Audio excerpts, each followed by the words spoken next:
Let's go. Freaking back at the house. Excited about this one. 80% house 80%? or 70%? Echo, echo. 60%? All right, you ready to ride? Yeah. All right, we gotta wait for that jack. All right, go ahead. All right, we're in. Wow, it's like nothing here. And it has to be painted. Yeah, still. this is the wall. It has to be painted still. All right, hello and welcome back to another 5K tennis discussion. We are back in the house. It is Monday, April 26, 2021. 8 months since being removed from this place, so we're glad to be back. Yes, for sure. We still don't have water in the faucets in the sinks though, but we're here. Thanks to a person who, I don't know what to say. Anyway, we had another contractor that bailed. Anyway, if the echo is really loud or kind of hard to decipher, let us know. The walls are still very empty. We've mentioned in the past 8 months that when we moved back into this house that we would create a wall behind us. So we wanted to give a couple of shout outs to start the show today. Number one to Ethan DA. We mentioned this on a couple shows ago when we were still living in our local church. But this will be the first thing on the wall. So Ethan DA sent us a let's go, come on. Roger Federer hat, pink in color. So we're going to put that on the wall at some point in time once we figure out what we're going to do with the wall. All right. If you have any ideas of what you would like to see behind us on this wall, let us know. Definitely not opposed to Sabalenka wildlife. Yeah. Definitely not. I've had quite a few people that follow me on Facebook that said, does she have to scream? It's so annoying. Yeah, her scream is hideous. Mm-hmm. A couple shout outs to start, and I'll do these quickly because we have a lot to talk about. Number one, shout out to Dolphin Island Baptist Church. We were blessed to have stayed there for the past 8 months. So a big shout out to Miss Lee and Pastor Chris. They're true souls, great human They beings. are, yeah. I mean, if it wasn't for them, we'd probably be stuck in a really bad spot. We may not even be coaching tennis here currently because we would have had to move. Definitely. Big shout out to all the people that follow my weather videos, which is, I say our because she does the filming, which makes up about half of our 2.4 thousand subscribers.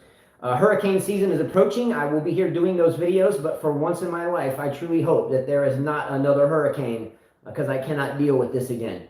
As a matter of fact, he called today and got renter's insurance. Yeah, I got renter's insurance today. Let's go. So while I said Justin, going all Tom Hanks, Castaway, laugh out loud. She calls me Moses. I call him Moses or Papa Smurf. I'm just the beard, the hair, that's it. Okay. First of all, you and Fognini could match right now. Papa Smurf is blue with red and a hat. I'm like 6'1". Yeah, I get that. Yeah, I get that. Okay. All right. Another shout out to our son Christopher. Again, we have 5 kids, hence the name 5K Tennis. So our 4th oldest child, our 2nd oldest son, won his state sectionals here in Mobile and Baldwin County for the 7A district. 7A high school district, which is the biggest district in terms of per capita population. He won his state sectionals, went to the state championships in Montgomery, Alabama, lost in the quarterfinals, and finished the top 8 in the state. So good run for him. We got to see a lot of good tennis, a lot of high UTR kids. The kid that he played from his parents are from Guatemala. Very good opponent. We knew he would be tough when we were watching him earlier. Christopher, I had never seen him hit the ball the way he did that day. He cranked it up. He really cranked it up. He went to a whole other level. I think, in my opinion, he could have won that match had he stuck to the plan we told him to stick to. Yeah, he's a defensive player for the most part. He didn't start doing that until halfway through the second set, and it was a little too much, a little too late. Yeah. But better, I guess you could say. I think it kind of goals for next year. Yeah, it kind of pushed him to want to be better now. Yeah, and the win is he started hitting the ball like a big boy. Well, there's somebody here named Technodrome Gaming from Serbia. He said, "Hello, guys. Hey, guys from Serbia." Yes, we have communicated with he or she for a while. We're going to be talking about Novak Djokovic and some things that I think we both agree with coming in like almost immediately. So let me rush through these shout outs. Shout out to Anne-Marie Bentley and Ella Bentley, who are 2 students of ours. Well, not necessarily the younger one. We've seen her a couple of times, but they both won their state championships, both of them. Yeah. So good job to both of those young ladies. By the way, Carla, do you have a picture of the 5K tennis cup that Ryan Mason in Mississippi, he teaches high school, so surely he's teaching now. So he'll probably catch this later, but let's give him some respect. And we'll see him soon. And show him that 5K tennis cup. It's a coffee cup. You have to probably get up and show it. Okay. Let me get this out, and here we go, guys. That's a nice cup, right? Check that out. He actually purchased the cup. Anyways. Thanks, Ryan, for purchasing one of our items. I'm actually tempted now to get 2, one for Justin and one for me. You know, when you show pictures, I just look like an idiot sitting back here. So I just like to step out of the way. All right, a couple more shout outs, and this will be it. Don't forget, the empty wall behind us will eventually be filled with your things. So if there's something that you want to send, that doesn't matter what it is, a postcard from Serbia, or whatever it may be, we'll put it back there. I do have to get some insulated stuff for the walls because the echo is ridiculous, but that will happen. All right, so I think that was it for the shout outs. We're going to get right into topic number 1, and this one is an important one, I think, for you and I, and something we have found ourselves in the midst of in the past couple of months. And Novak Djokovic mentioned something about this, and this is something that I think we both agree with Novak Djokovic on. So here's the topic. Are you ready? Yeah. Novak Djokovic states that he would love to keep the choice of getting a COVID-19 vaccine private. Let me repeat that. Novak Djokovic states he would like to keep the choice of getting a COVID-19 vaccine private. Okay? Why do we, and I say we, we're not going to debate this, maybe some of you will, but why do we agree with him so much, Carla? Since when do people like talk about their medical stuff, their vaccines and all that? Do you go, hey, did you get a flu shot? Did you go get a pap smear? Did you go get a mammogram? Hey, did you get anything? You know, I think that's a little personal. Yeah, in the past couple of weeks, Carla and I, I said we don't have a lot of really good friends. We just, have friends, and because we have 5 kids and we do so much, it's hard to attain good friends, right? I don't think we have good friends. There is, good friends would be maybe like you have one, Priscilla. But I mean, like good friends where you can trust people. No, I mean Priscilla, you would say Priscilla, that. Yeah, I'm talking about here. But yeah, don't like have good friends. They act like they're your friends, but they're not good friends. Yeah, well, I wouldn't be that harsh, but nonetheless, Carla and I have tended to go to different little small events and hang out and just kind of associate every now and then, right? Mm-hmm.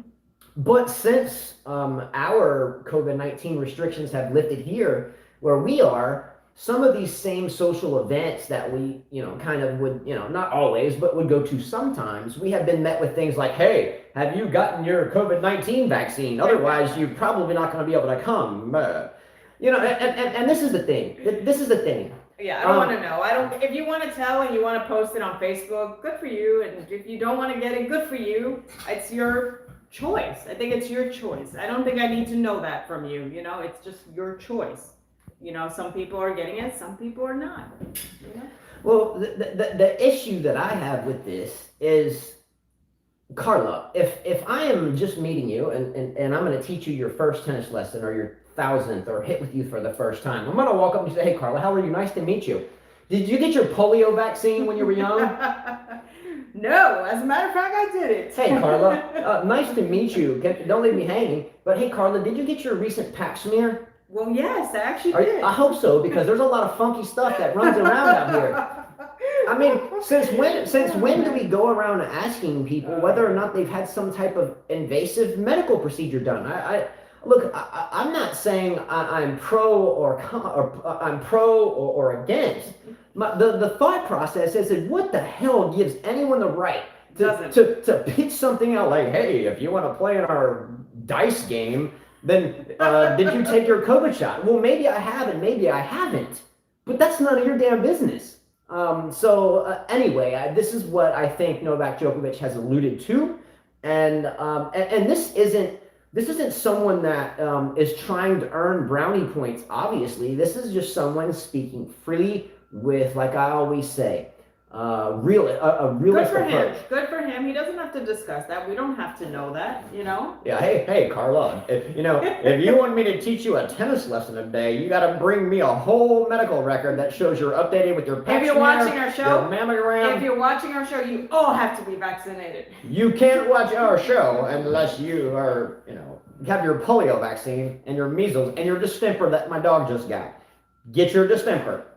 Anyway, I'm not making light of the situation. I know that India right now is going through a really tough time. I'm not making light of that. But what gives anyone the right to ask me a medical question? That's all I'm asking. Gene, I see my kids always say this to me, bro. Why? Why do you guys do that? I don't know. What is this? My son always says, bro, like after I tell him something, or Christopher. I'm like, what is that? Look,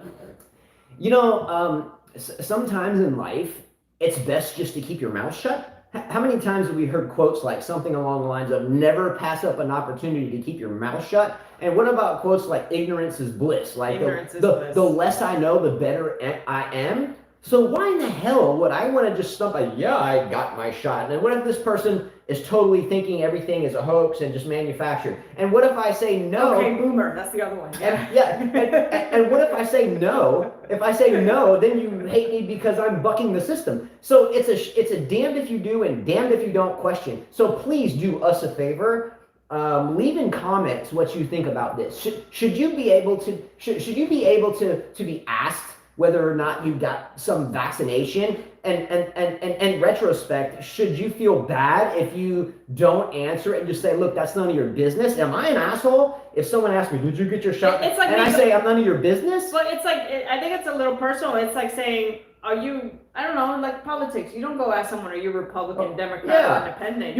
I wouldn't ask that to someone. That's a great example. Or do you believe in God? That's another question that I wouldn't ask you because that's your personal stuff. Exactly. Do you believe in anything? Yeah. I can keep going further, but I'm not. I'm just saying. That's what I'm saying. So if you're going to come to, in my opinion, and in Novak Djokovic's opinion, and you agree with this opinion, definitely. If you're going to come to me and oddball me, weed me out, take me out of your clique that we're really not a part of anyway, you're going to ask me and what do you call it? Interrogate me whether or not I have a vaccine or not? Get lost, because you shouldn't be prying. That means you're nosy and you probably stab people in the back once they answer your question. So do me a favor. I'm not going to tell anyone here, anywhere globally, what my thoughts are there, whether I've had a shot or not, whether I've been sick or not, because you know what? It's my business. It should be private. So let's go, Novak Djokovic, for that one, because he seems to be the only player on tour with this type of global. Sabalenka's given her opinion about it, and Slovenia as well. Let's go them too. You got a Ukrainian, you got someone from Belarus,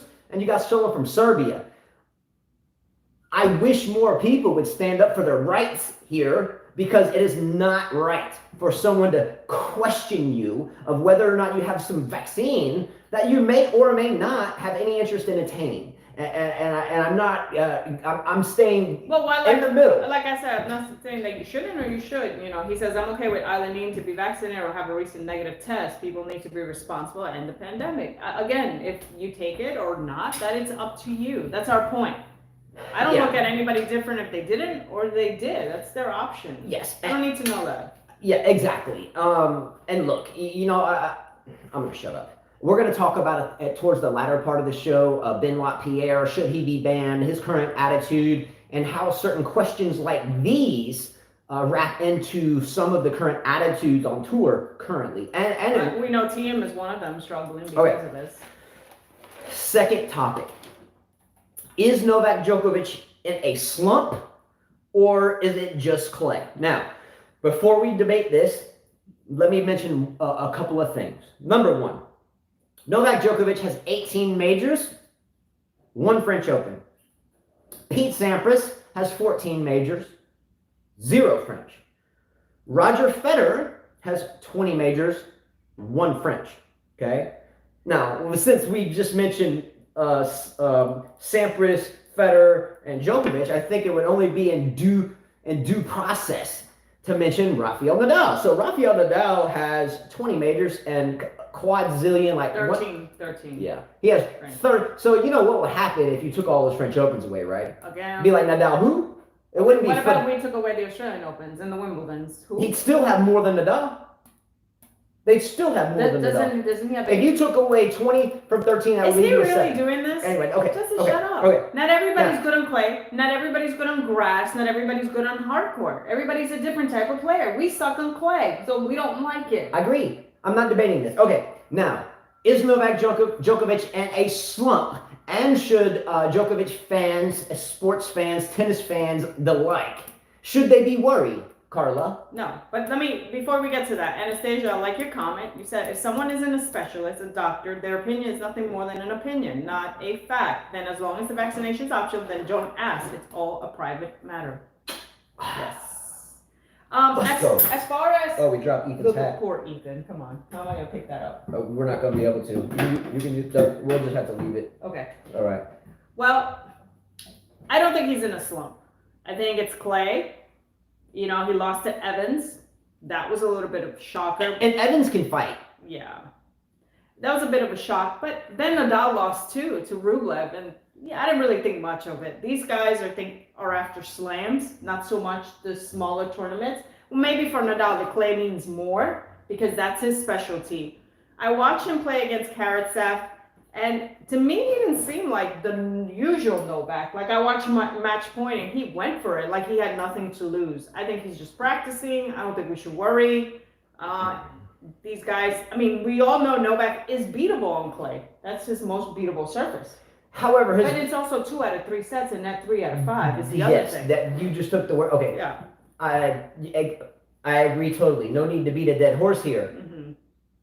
3 out of 5 sets, different animal. Novak Djokovic's record on clay is very good by any means. He has what is his actual clay court record on a clay court? No matter if it's 2 out of 3 sets or 3 out of 5. I didn't write that, but he has a wonderful record on clay courts. But again, his focus is to get to 20. Yeah. His focus is to get to and doing it this year. So you're going to have Wimbledon just after the French, and you're going to have the U.S. Open just after that. Yeah. So I don't think that a clay court loss in 2 out of 3 sets to Karatsev is a huge deal. And then Karatsev loses to Berrettini, which was even dumber to me because I'm like, how do you go beat Novak and then go lose to the Italian guy? I thought that was kind of stupid. I don't particularly care for Berrettini anyway. Well, I'm going to read some of these comments. Yeah, I do get your point, but I think Novak, again, he's got a lot going on besides people questioning him about the vaccine and the ATP thing and his organization, you know, and I think he did his brother a huge favor by playing the Serbian Open just to kind of, you know, get it out there. Hey, guys, you can play this tournament every year, you know, instead of playing the other tournaments. Okay, let's talk about Karatsev for just a moment and wrap this into this. I was going to read some of the comments. Yeah, go with comments. And we have a nickname. I have a nickname for him. To me, Karatsev looks like Gaston from Beauty and the Beast. I don't know who that is, but wait, read the comment. Yeah. Let me show him the picture. Who is Gaston? I don't even know who that is. From Beauty and the Beast? Gaston Gaudio? No. It's from Beauty and the Beast. I think he looks just like him. Look at the calves. I mean, look at the legs on that dude. Let me see. Okay, that makes sense. Yeah. All right, let's read the read comments, and then I want to talk about Karatsev. Let me write it. All right, here we go. We go from Wayne and Chia. Okay, no, wildlife. His serve is somewhat neutralized on clay, and his stamina isn't what it was 10 years ago. Yeah, he's older. I would say, yeah. I think anybody that gets older, your stamina is not the same. But then again, it's clay as well. I think his stamina is okay. Okay. I think that's all right. Gene says Djokovic definitely has declined in his movement around the court, and his serve has improved, which will not help on clay. He needs to play longer points. I disagree again. And I'll state why. And then Wildlife said, this is not Novak not being in form yet, and also the worst surface at his age. Wayne MG says something about Rafa. Many are raving about how close Tsitsipas got to Rafa, but the truth is Rafa was not quite in top form yesterday. So these guys are not in top form, is what basically you're saying. All of you guys. Okay. Oh, Novak. Okay, now to the stage is Novak with his current form. Maybe he will have a bad clay season. Okay. What is a bad season for Novak? Probably a Roland Garros final loss. Yeah, I mean, okay. Let me put it this way. Not only, I mean, I was born and raised a tennis player, born into the game, but I followed and played multiple sports throughout my life, right? Mm-hmm. Let's look at what you all are saying. You all are saying because Djokovic lost to Karatsev on clay, and because he lost to Dan Evans on clay, that, you know, he's in a slump and he's not moving as well, you know? Okay, I'm going to call bullshit on that. And let me explain why from a coaching perspective across multiple sports when it comes to the best of the best players as they get older. Let's look at things like LeBron James and the National Basketball Association. Until the All-Star break in basketball, coaches will sit their players, give them an off day, won't even let them, if they even slightly sprain their ankle, they'll put them on the bench for 6 weeks so they can make the playoff push, right? Let's look at running backs in the NFL. Name them. Look at Kamara from the Saints. I mean, the list goes on. A running back going into the postseason needs to be rested. He doesn't need to be banged up and bruised up and be coming off surgery in the knee or whatever. They need to be rested.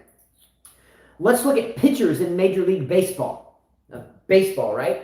You got Bumgarner and all these guys that are just killing it. Their shoulders are worn out. They're coming towards the playoffs. So the coach is like, you're not pitching for 2 months. We're going to put you on the injured reserve and say your thumb hurts.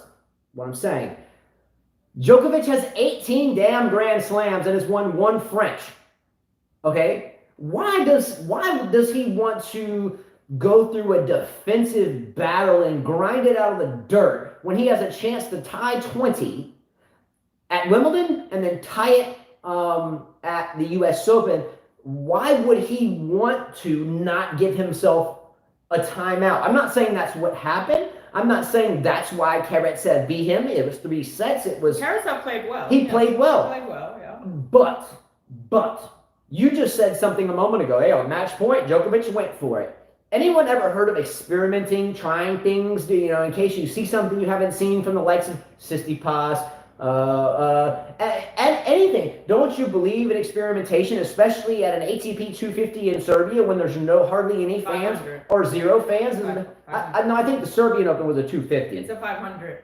I think you're incorrect. Can someone correct us? I got $5 that says the Serbian Open is a 250. The $5 that you're betting is my $5. All right. Because we both share the same account. I got you. So how am I gaining anything? That's here? okay though. It was the 250. But okay. See? Ooh, you got the $5 that's in both our accounts. Let's go. Boom. But what I'm saying is, what I'm getting at is, am I wrong? Am I wrong for throwing this out there? Are you telling me that coaches don't say, hey, LeBron, I'm not going to play you every Thursday on this road trip. You're not playing. Hey, Tom Brady, you know, we made it to the playoffs. I'm going to sit you for a couple weeks. It happens in high school tennis. Sometimes they don't put their number 1 seeds to play play regular rest. season. They put them at the end when it matters. So, yeah.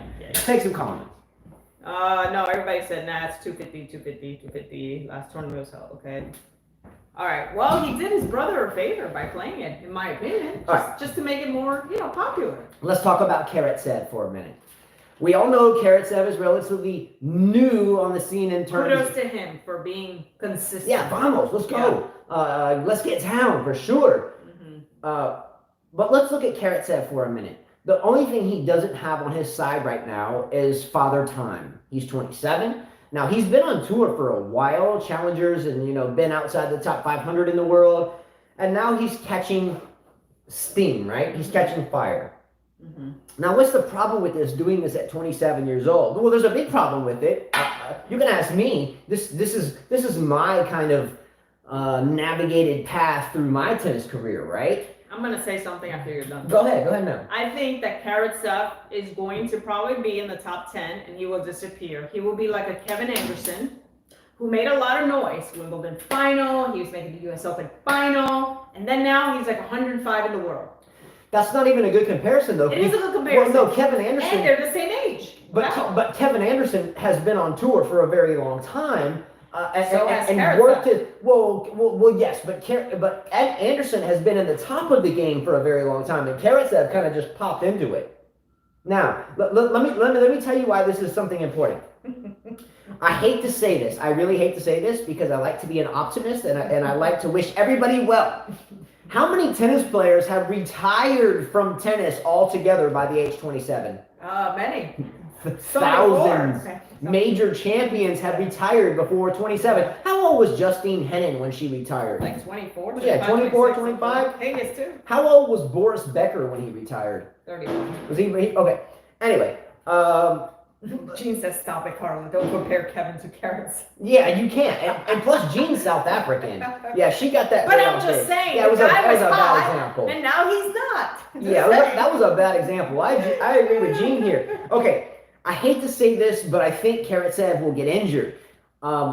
Now, she showed you a picture that I hadn't seen of someone. What movie was it? That's Beauty and the Beast. Okay, you should sing us a song. But he's got these huge calves. And he's got these huge legs that are so big. So when he walks, they like hit each other.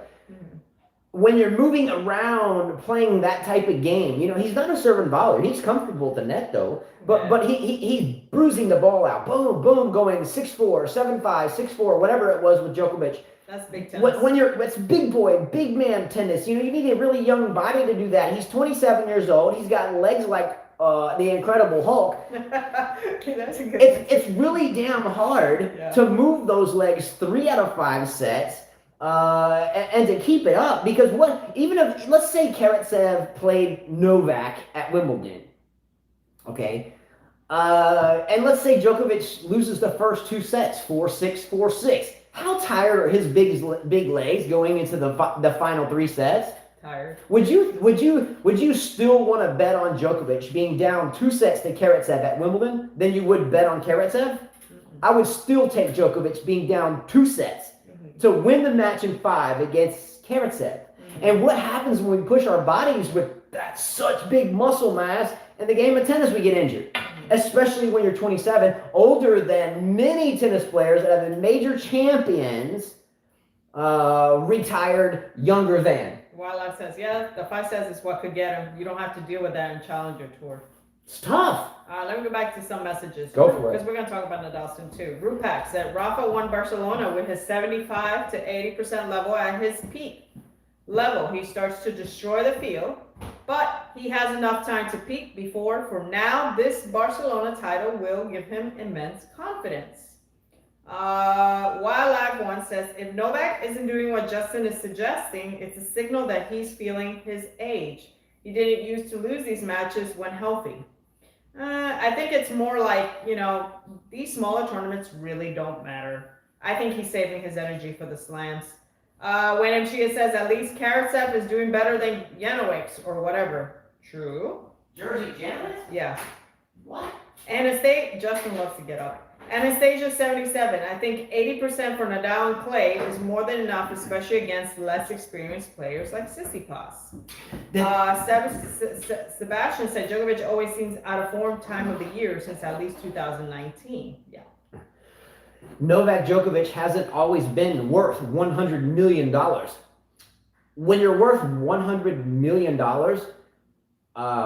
I don't think that you have to worry about giving it 110% at every tournament that you enter. Yeah, plus he's number 1 now, 318 weeks. So. Yeah, I mean, if anyone, if number 2 now. If anyone thinks that Novak Djokovic's losses to Dan Evans and to Karatsev on clay are anywhere approximating detrimental to his future, then I think you have to go back to the books. And what do $100 million athletes do, Carla? They rest and they make their appearances when they have to, and then they show up when they have to. And if they get into a dogfight, they hang in there, but they're not going to risk life and injury for that title.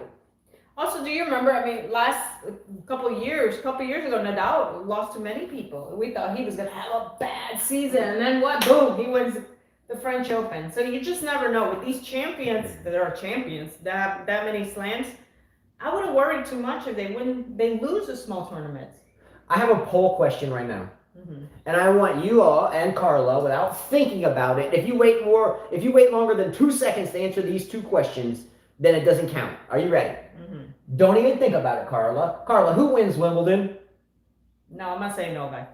Okay, well, who wins the U.S. Open? Anybody can win it. Because she doesn't like Novak Djokovic. No, it doesn't. The U.S. Open, it has been a slam. That by the time can I rephrase the question? Oh my Can God. I rephrase the question? Yes, Moses. Let me rephrase the question. If you could only make one bet, and that one bet was to either jump off this house with no parachute, okay? In other words, you're going to break every bone in your body, or you must bet on one tennis player and one tennis player only to win the next two majors after the French Open. Who would you? Sure, Djokovic. Yeah, okay. Thank you. Let me re-clarify the question. So, Justin, if it meant your manhood, would you bet that Nadal wins the French Open? Yeah, of course. Okay. Of course. There you go.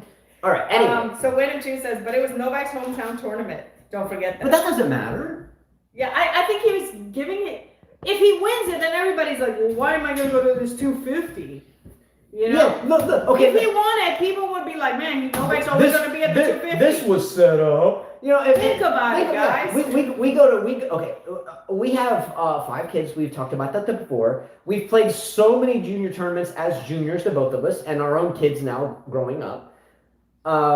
You can tell when a tournament has been set up by how the draw works out, right? Mm-hmm. So if Djokovic wins that tournament, knowing all these players in that tournament had been through juniors at some point in their life, right? Karatsev is a person who's trying to win a title. You've got Berrettini who's still trying to get in there. Well, why? Could you imagine the media, the extreme wrong side of the media if Djokovic would have won the tournament anyway? It was set up. His brother set it up. They padded his draw. Look, I'm not going to get into conspiracy theories. I think if Djokovic won this tournament, we're terrible. If Djokovic won this tournament, I'm telling you, the media would have destroyed the tournament. Djokovic wins the 250. Oh, and his brother set it up.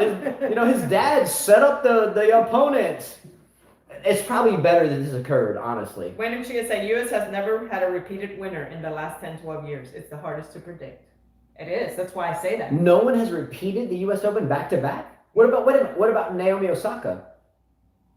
Did she win 2 U.S. Opens in a row? Remember, there was a. We're talking about men's here, Justin. Oh, okay. He said U.S. has never had a repeated winner in 10 to 12 years. The hardest to predict. Wait a minute, though. I went to 2 straight U.S. Opens myself. 10 to 12 years.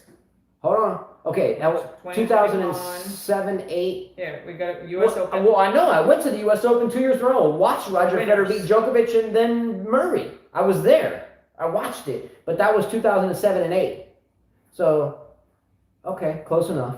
But I was at the U.S. Open. I know. I had my pass. I was streaming. I was there. So I don't have to tell me. I was actually there. All right, next topic. You don't have to look it up. I was there. I'm going to look it up because... But I was there in person. He said 10 to 12 years, right? It might be 12 because that was 2007 and 8 and it's 2021. Okay, here we go. Who won it this year? Dominic Thiem, right? Nadal, 2019. Djokovic, 2018. Federer won like 4 years in a row. 2017, Nadal. 2016, Wawrinka. 2015, Djokovic. 2014, Chilik. 2013, Nadal. 2012, Andy Murray. 2011, Djokovic. 2010, Nadal. 2009, Juan Martín del Potro. There you go. But he said 10 years. That would be right. Yeah, Federer won it 5 years in a row. That would be 10 years. Exactly. Let's go. Exactly what he said, though. Come on. You weren't right. Okay, slightly. Oh, brother. All right, now let's talk about butt picker. Let's talk about Nadal with his thong on. I mean, with whatever keeps creeping in his ass after like 17 years. He's got a big ass. Can we talk about that guy for a minute? Ass, yeah. All right, here we go. Carla. Andreescu won in between Osaka's win. Well, Andreescu just... no repeated winners. There you go. We're going to talk about Andreescu. Yeah. We figured, everybody bails on the shows when we talk about women's early, so we put them at the end, and I think that's wrong. We argued about that because I wanted to put them at the front. Momo20 says, go Justin, a.k.a. Jill Scott Heron. 5K tennis would definitely be televised. Love the new look. Let's go! Been in a shell for 7 months. Okay, Rafael Nadal, the butt picker himself with the constant perma wedgie. Fell on the ground after winning his 7,000th Barcelona Open. 27 million. 12. Rafael Nadal has fallen on the ground with the snow angel. Woo-hoo! I won. Woo-hoo! Snow angel. Rafael Nadal pulled a damn snow angel after winning his 27 millionth clay court tournament. Come on, man. Okay, I have to. Come on, man. How you gonna fall on the ground and then the butt picker perma wedgie dude walks out of the court with his shirt off with the ball boys and girls clapping? It's a tradition. What the hell? It's a tradition. What is that? Some matador bull? Jim Courier used to do it after he won the French Open. He would jump in the river. Jim Courier with his red hair and Mr. Pleasurable Talk used to take his shirt off and jump in the river. How did I miss that? That's why he used to do that. It was his tradition. Oh my God! How in the hell do you? Just like Djokovic eats the grass at Wimbledon. Dude, Rafael Nadal has won 27 million clay court tournaments and not many of anything else, and he's still falling on the ground when he wins. I looked at the video. He saved match point, right? So I think it meant a lot to him. But yeah, I don't know why he threw himself. I can't defend that. Man, you can't defend that. I love the color purple because it's my color, but I think I'm gonna dye my hair back brown, by the way. But that was a good movie, The Color Purple. The color purple is good. The pants are kind of tight. It almost looks like his pants are begging. His ass cheeks are saying, "Please, please, free me." Look. And when he was running to the water or hobbling, he kind of looked old. When he jumped in there. I was like, Nadal is not as hot as he used to be. Let's play a game here. Okay. We're going to play a game called charades. Charades. Okay, so do you know what charades is? You act something out and you try to guess what it is you're acting. Mm-hmm. And you give them a couple keywords. Mm-hmm. Okay. We'll name a 3 keywords. Okay, it has to do with sports. Mm-hmm. The sport is tennis. And it has to do with men's tennis. Okay. Okay, now I'm going to act something out and I want you to tell me what this is. Mm-hmm. Are you ready? Yeah. You're sleeping? Bored? The average fan watching Rafael Nadal when he plays on clay. You already know he's going to win it. Why in the hell do you even worry about buying tickets? Why? And then he falls on the damn ground and does a clay angel. So why are people buying tickets to go? Oh, like one tears his shirt off and walks out. He didn't tear off his shirt. Look, if you look after he won that tournament, he walked down this path, and there was ball boys and ball girls lining the path, and he had his shirt off, like whoa. He didn't do that. I won my 27 millionth clay court tournament. Now look at me, whoa, whoa, whoa,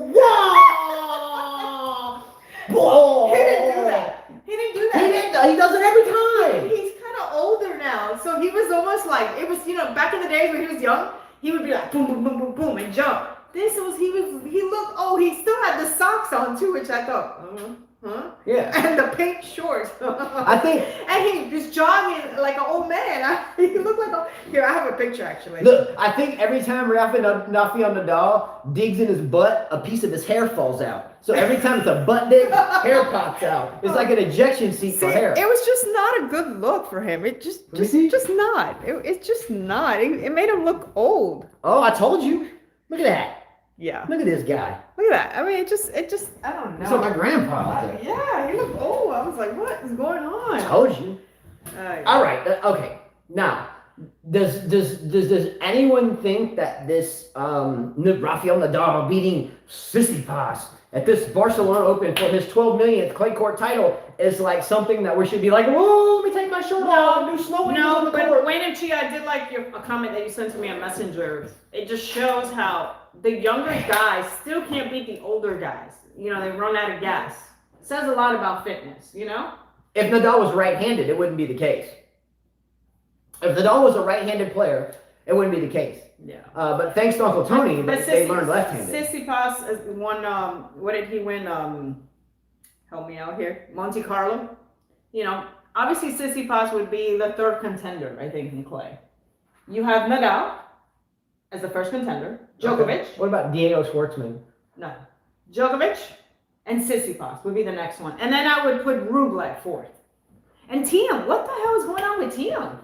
This is a good topic. I didn't even think about that. What is going on with Dominic Thiem? Thiem is like one and done. won the U.S. Open with Djokovic being disqualified, and it's like his world just turned upside down. Instead of being hungrier like champions are supposed to be, he's kind of like complaining about not playing in front of crowds. It's hard to motivate himself. Hello, you're getting $1 million checks. That's enough motivation for me to keep playing. Yeah, well, what is Benoit Paire? What is Benoit, the fly collar, beautiful beard, silky, smooth, not Fognini, but, you know, Benoit Paire kind of comes in all cocky with the huge beard and the shaved head, looking like Conor McGregor.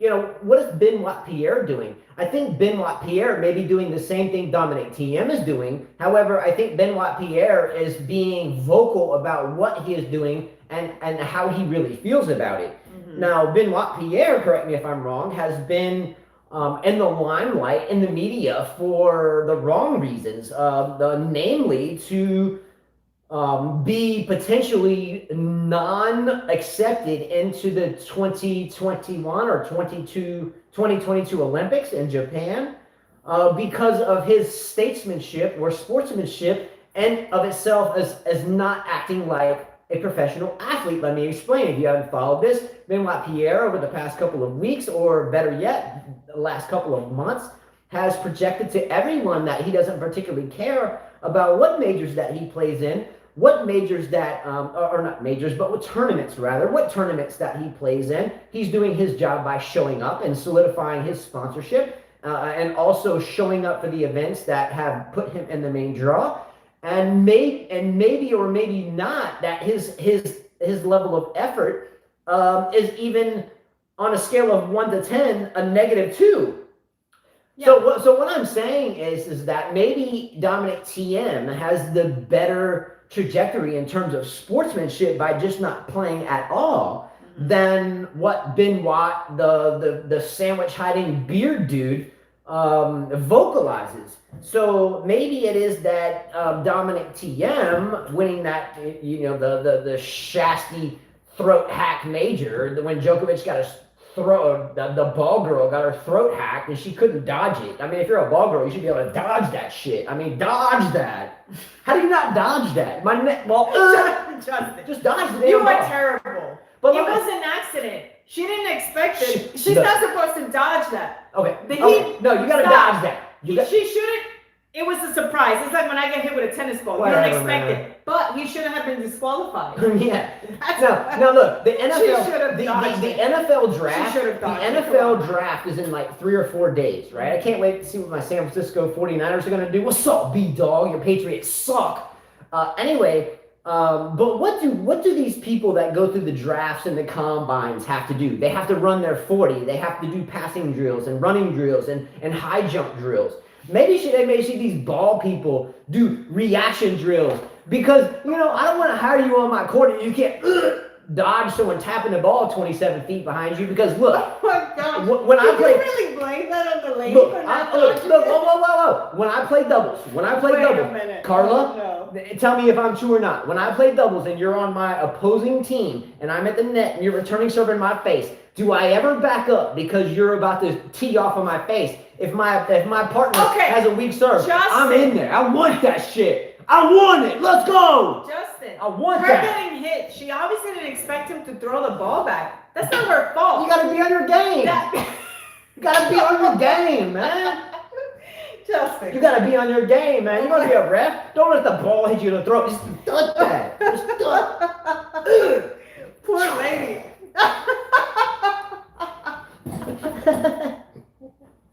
Gotta duck that. Hey, to be a foot at the U.S. Open, you gotta duck that. You gotta be able to dodge. You gotta dodge.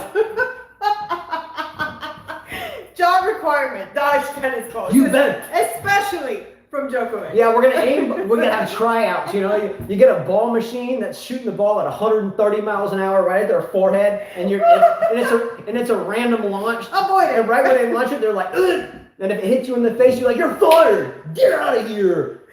Get out. You can't be a ball.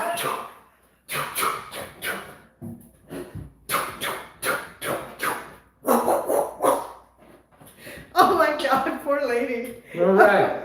You gotta dodge that. Oh yeah. All right. Oh yeah.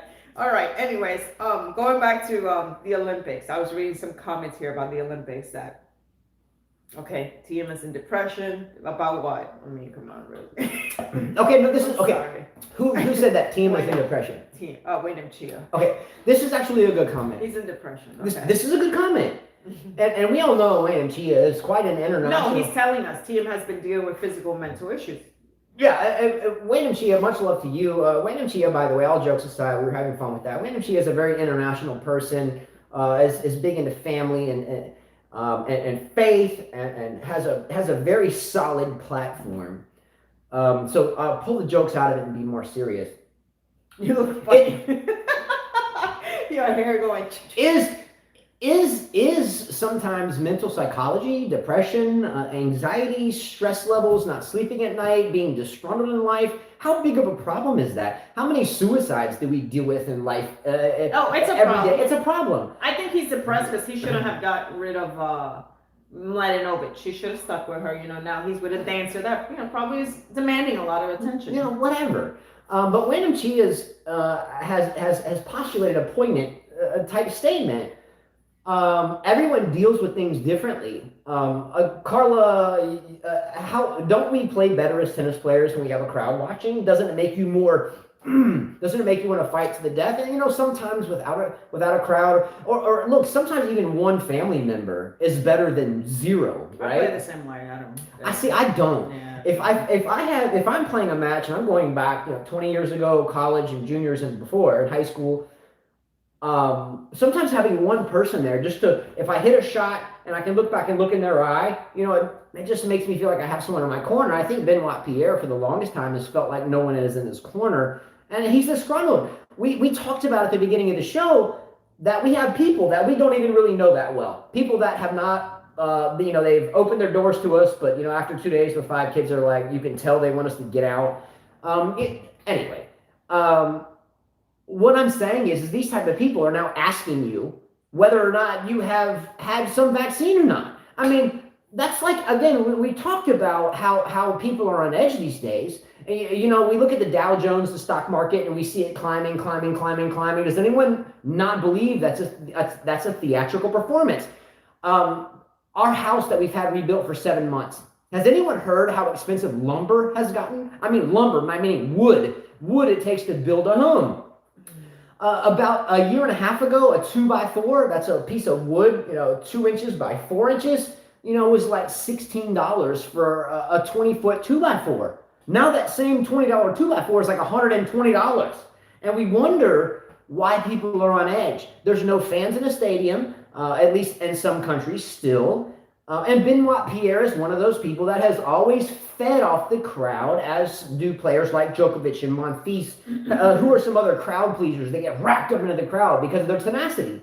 Benoit Paire is one of those players. Yeah. Gene, he sent me his interview. He says, I fell in a hole. He talks about his knee issue, his Australian Open defeat, his mental struggles following his slam victory, emptying stadiums and bubbles and future goals. He has to snap out of it, though, because he's got the game to be great, He's got a good team around him, so I don't get that. Benoit Paire, he's just an asshole. Yes. And going back to Benoit Paire, what he said is, about a month ago, he said, tennis is not my priority at the moment. Getting out of the bubble is the only goal I have at every tournament. I arrive, I take some money, and I go next tournament, and I do my job. And I'm glad that they banned him. They should find this guy, like Wildlife said. They should find him and they should ban him, because there's people who do, that play matches and tank on purpose, and they get fined and they get banned. He's doing the same thing. Yeah, I think that's a beautiful statement you just made. I didn't think about that. But look, I'm sure, Carly, you're alluding to the likes of Bernard Tomic and people that had bet on matches and so forth. If Bernard Tomic gets his winnings taken away from, going through qualifying, losing in the first round because, an umpire believed that he or she, because there's been women's players that have been in this situation recently. Mm-hmm. But if someone is telling you that, hey, I just show up and, I'm taking the money I'm going to get anyway, I want to get out of this damn bubble as soon as possible, I don't know. Okay, what differentiates Benoit Paire's reality, at least he's telling you the truth, than Novak Djokovic telling the truth about we should keep vaccinations private? I do agree with both of them because I think that they both have a platform to relay their frustrations. Wayne and Chia, on the other hand, being cognitive psychologist out there, which that's what I have my degree in. I graduated from university in psychology. But what I'm saying is he has the mental capacity to understand psychology. So what I'm saying is here you have Novak Djokovic that since the pandemic started has been totally emaciated, and Adria Tour, and he got tested positive and all this stuff, and has dealt with being number one in the world. In other words, the cameras are all on him, and he has shined all the way through it. Now, Benoit Paire, on the other hand, is on the outside looking in. He's never been able to jump into the top 10. His beard, his fly collar, his silver streaking hair has never been able to get him on the front of Vogue magazine. So what I'm getting at is now Benoit Paire, the only thing he's ever had is to be energized by the crowd. Look at some of the matches he's had with Monfils in between the legs, behind the back, and blah, blah, blah, blah. Benoit Paire. No, I think you're going the wrong way. What I'm saying is he is disgruntled, and he's ready to say, you know what, put up or shut up, I can quit now and I don't need you. He was disgruntled before the whole COVID thing, Justin. He had bad behavior before. Go back to your videos before this whole thing happened. He has always been trashy. Don't give him the excuse. Wildlife, you're right. How are we comparing health and tanking? He has always been a bad example. What about Kyrgios? Same thing. So Kyrgios, but he doesn't play. I'm not saying he doesn't say, "Hey, I'm going to lose in the first round on purpose because I mad at you." He's always been an asshole. I'm not saying he's not an asshole. I'm saying he is definitely an asshole. But I'm saying when it's your job and that's how you feed your family, are you sure he deserves to be banned? Are you sure he deserves to be banned? You guys, they find... When you ban somebody in professional basketball, going to jail. They find the girl that came to the Australian Open. She had, I forgot her name. She hadn't played for many years. It was her first match back. They gave her a wild card.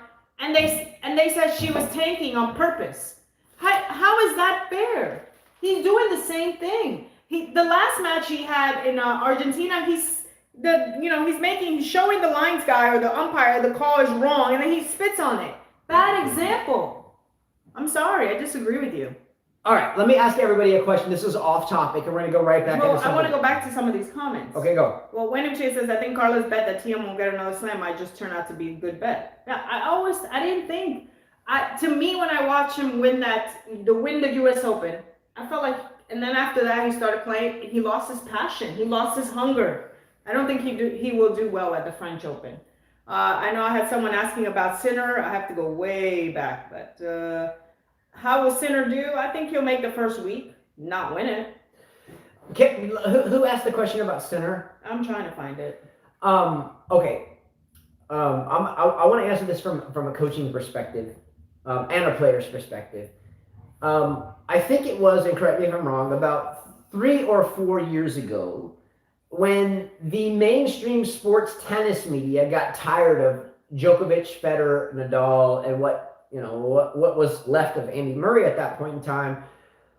And maybe this is just Western media, but when the Western media or international media, I don't know, I'm here in the West and I don't know how it goes over there. I don't have any credibility for that. But it got played out so long here, especially from the standpoint of the USTA, United States Tennis Association, is that we had to come up with things like the next gen. So we had the next gen that started a long time ago. Tsitsipas, TM, Jack Sock, wasn't he in there at one point? I forget. Shapovalov, Alexander Zverev, Felix Auger-Aliassime. And going about that, there was an article on the Madrid Open. Okay, I wrote that down. After that didn't take off, correct me if I'm wrong, but there was something that lasted a couple of months that was like the next gen. Do you remember this? Yes. It was like the next gen. So it was like Federer, Djokovic, Nadal, Murray. Then you could throw in Delpo and Wawrinka in there for a long time. So they created the next gen. Now, none of these other next gen guys can break through. So at one point in time, we got something, at least here, that was like next gen. And they were showing things like Yannick Sinner and I forget the players. Felix Auger-Aliassime. Anyway, so Yannick Sinner is still very young, but is not anything relatively new at this point. Am I right or wrong? How old was Michael Chang when he won his first French Open? 17. 17. How old was Boris Becker when he won his first Wimbledon? 17. How old was Jennifer Capriati when she won her first major? 20 something because she messed up. Anyway, but how old was Tracy Austin when 15. What I'm getting at is Yannick Sinner is a soldier. He's battling, and he's a good young player. But I don't look, I was born into this game 43 years ago, and there's nothing astonishing about a 15, 16, 17-year-old winning a major. So I guess I don't need to be baited into this next gen thing, because I've seen people younger than him in my lifetime win these things. Well, the Madrid Open, they had on their site, the next gen threatens the dominant of the Big Four. The Big Four? What? Who? Did they really put that on their site? The next gen threatens the domination of the Big Four. What Big Four? Did they really? Who wrote that? I'm like trying to read this. I'm like, who wrote that? The Big Four. Who's the Big Four? I don't know. In terms of finishing off the question about Yannick Sinner, I do think he'll be very good. He'll be good, but he's not going to do. But I don't think he's going to win 15 majors or 20. Yeah. I don't know. He's still so far away from maturity. Yeah, he's still got a long way. He's got to grow into his body and stuff. I mean, we've seen how Felix has struggled. Shapovalov has struggled. Tsitsipas is now getting a hang of it, and still it's tough for him. Yeah, when I see Yannick... Zebras is there. When I see Yannick Sinner, I see Felix Auger-Aliassime, I see Denis Shapovalov. I see the same kid. It's for me, it's the same. Let me go back to some comments. Diego has Wyla said Diego has had a very disappointing play this year. Yes, he has. Wayne Chia says it'll be interesting to see if Uncle Tony can produce another great player in FA. I don't think so. I think Uncle Tony, and much respect to him and his entire involvement in the whole Nadal camp. Even though I don't know why he didn't get his butt wedgie picking out early, I would have not let my son do that, or my nephew, or whatever. But I think Uncle Tony had a bigger impact on Nadal because he was family. He could kick his ass when he wanted to, except he's not going to be able to kick Felix Auger-Aliassime's ass. And he's older. He's a man. So it's going to be up to Felix for this partnership. If Rafael Nadal talked back to Uncle Tony would probably hit him in the face with a Babolat and crack that shit. Unfortunately for Felix Auger-Aliassime, if he did that, he would go to jail. I think there's a difference there. William Chia says, I think Olympics will be a disaster considering the COVID situation in Japan. Wildlife says, I've read majority of residents in Japan don't even want the Olympics to happen. I don't blame them. I don't blame them Why? either. I mean, isn't the Olympics about having sold out stadiums to the rim, 200,000 people watching, carrying the Olympic torch, watching these huge, beautiful shows, and now you can't be 6 feet apart, and just to your east, depending on how you are sitting or longitudinally, is India, which is going through their worst crisis to date in terms of this pandemic. Yinghao says the Japanese government is also smart enough to see no problems with radioactive water disposal What's in the up, ocean. Yinghao? Let's go! Now, what is he talking about? So, and Ying Hao Core or whatever, by the way, is he is like a science fiction guy like me. Like he said they conserve the water to their own people if they're okay with it. Yes. Now check this out. Yin Hao Core brings up a really important, poignant statement here. We know that a tidal wave really caused havoc, earthquake on the Fukushima nuclear plant, and they've been storing water there for quite some time. This video may now be removed. However, this water is now being dumped into the Pacific. I don't know how that radioactive water is any good for our... I wouldn't eat any fish from there. Yeah, I just don't eat any tuna coming from out of there. And by the way, if you're an Olympic athlete and you're in the kayak or the ocean swimming or the triathlon, hey, just pull a Djokovic and lose in the qualifying at the 250 before the major, and then play the major on the other side of the world, because you might have some nuclear water all up in your ear. Yeah. I agree with Yin Hao Core. Yeah. All right. A last couple topics, and we're going to end this, okay? And I say, don't shoot me, but usually we always stick with the motto, ladies first, open the door for the lady. Let's talk about women's tennis first. We're going to talk about Ashley Barty and Naomi Osaka for a minute, and we're going to end it. You're gonna watch the people watching go so like one, but nonetheless, we're gonna talk about women's tennis for a minute. All right, Ashley Barty. Let's bring her up for a moment. She's on a roll. She won Stuttgart, beat Sabalenka, who shrieks, and when she speaks her language, sounds like a dude. Here is a charade of Aryna Sabalenka hitting a ball and speaking Russian at the same time.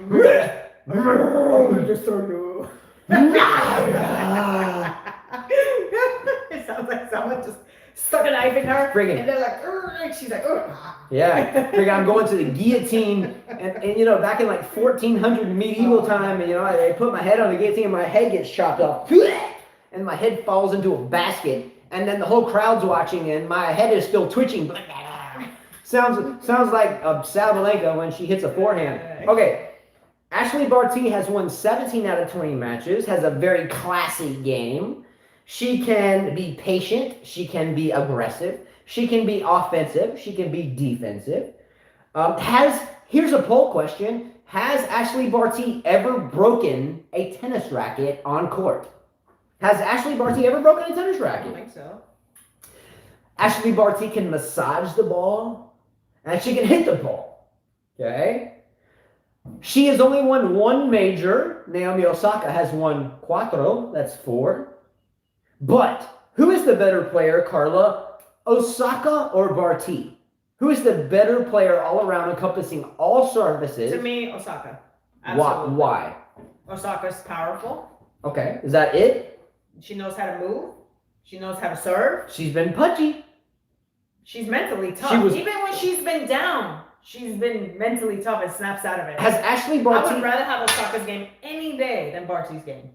spanning all surfaces? All surfaces, yeah. I disagree with you. Okay, well. I don't care one major to none. Ashley Barty did not defend her title last year because of the pandemic, hence Swiatek won it. She did not play the U.S. Open last year.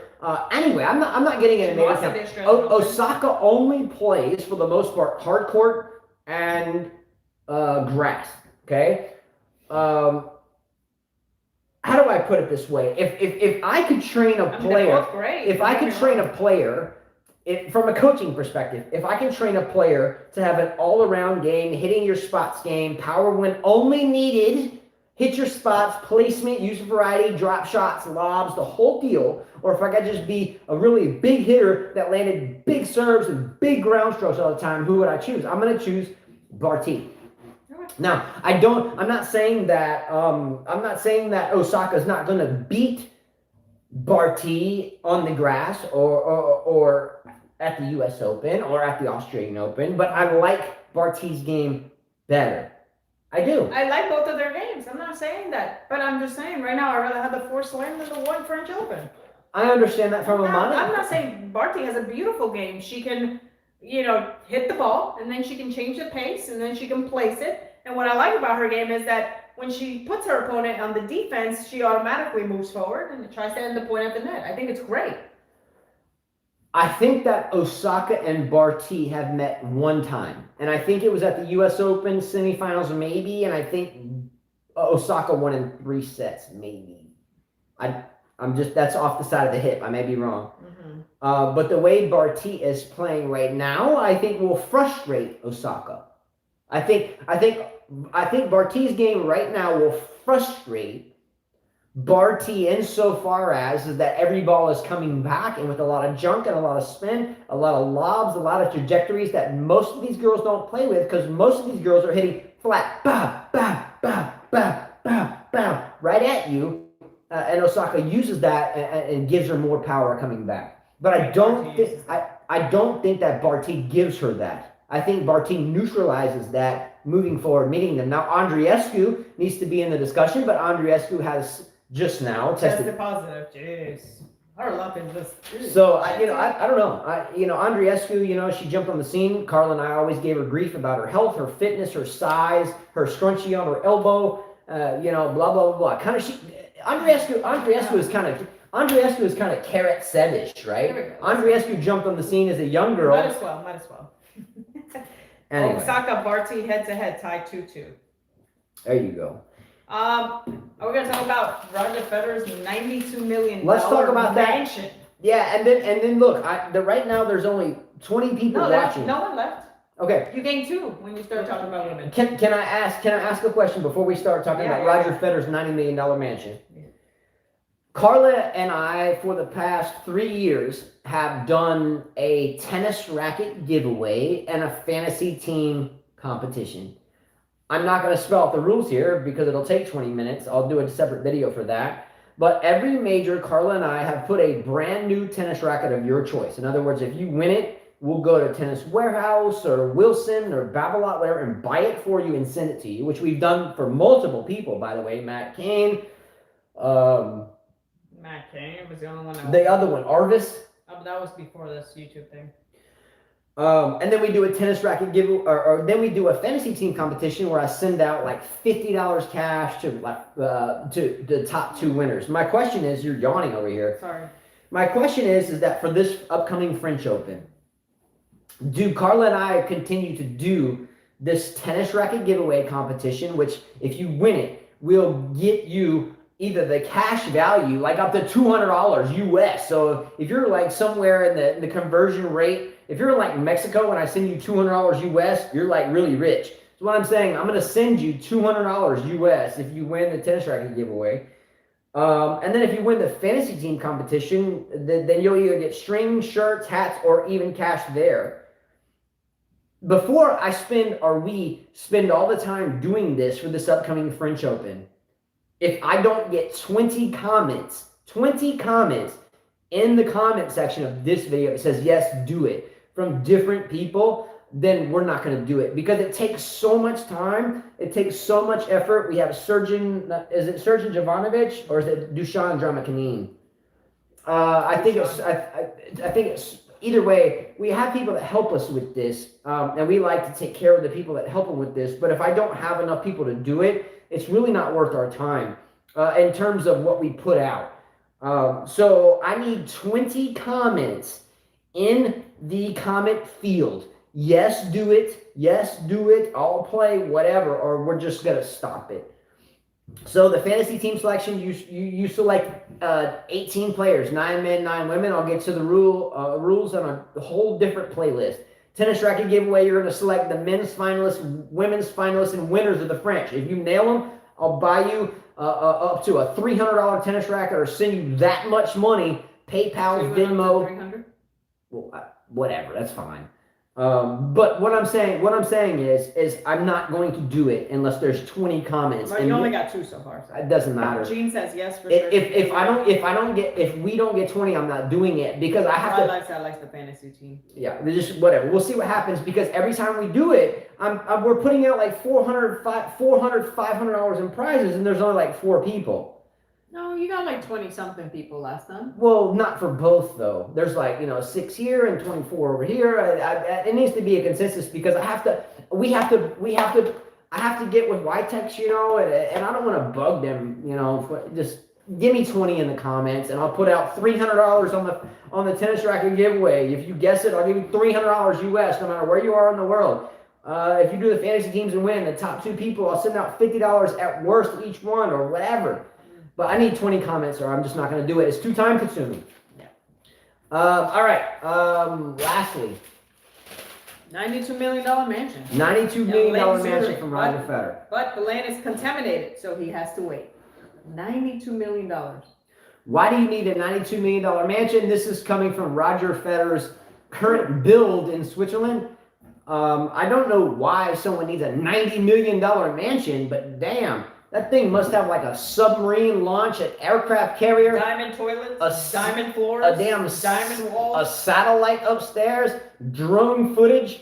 Come on, Tennis man. court, indoor. How do you need a $90 million mansion? Theater. I'm just trying to add up. Let me think. Super expensive marble. Security. When I hear about $90 million mansions, that makes me like Roger Federer less, and I have his initials tattooed on my back. Stop bringing that up. I don't care. You should. So what? You got a pit bull on your back. You got names and tennis. Okay, whoa. Wait, do you love fish? Because you got fish. Okay, whoa. How do you try to be the most humble and purest and most gentleman athlete on the planet that's ever lived, and yet you're set back because your $90 million mansion has got a snafu, which stands for shit now all effed up. Guala says my man made over $100 million in just 2019. He said. Oh, good for him. Roger Federer made 2000, so he made $100 million. There you go. There's the house. Well, if he invited me to a $100 million party in that house, Justin needs to get that thing laser off. I agree because he's not a Roger Federer fan. Look, no, man. he's really not. No, I don't want to hear nothing. I don't care. I don't care. Wildlife won. Let me ask you a question. And Wildlife One is a really good guy and a humble person. Are you telling me if you had $100 million in the bank, you'd build a $91 million mansion, or is that just that's just you showing some? Look at my cock size. Look how big it is. That's all you're showing. What the hell are you talking about? Ego. It's ego, and Roger Federer has lost his ego as he's aged. Look at his Roger Federer hats. Roger Federer has the capacity to tell Uniqlo to make tons of hats, right? Now, why does Michael Jordan have such a lock on Michael Jordan shoes? Because Michael Jordan will only put out a certain number of his shoes, which causes all these people to hoard and stand in line. Being smart. But being smart is how to raise your prices through the roof. Do you love Michael Jordan? Look, you do. But I don't buy his $200 shoes and wait in line all night. And then if I can't get him in that line, I got to pay $10,000 for him tomorrow. You did.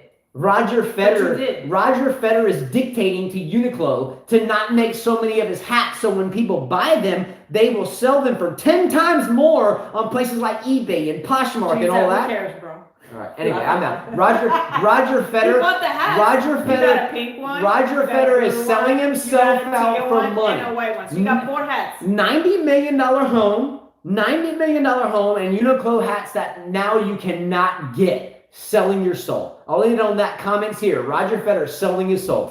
Justin hates Roger but loves Jordan. See ya. Bye, guys. Adios. He's a hater. I got a piece of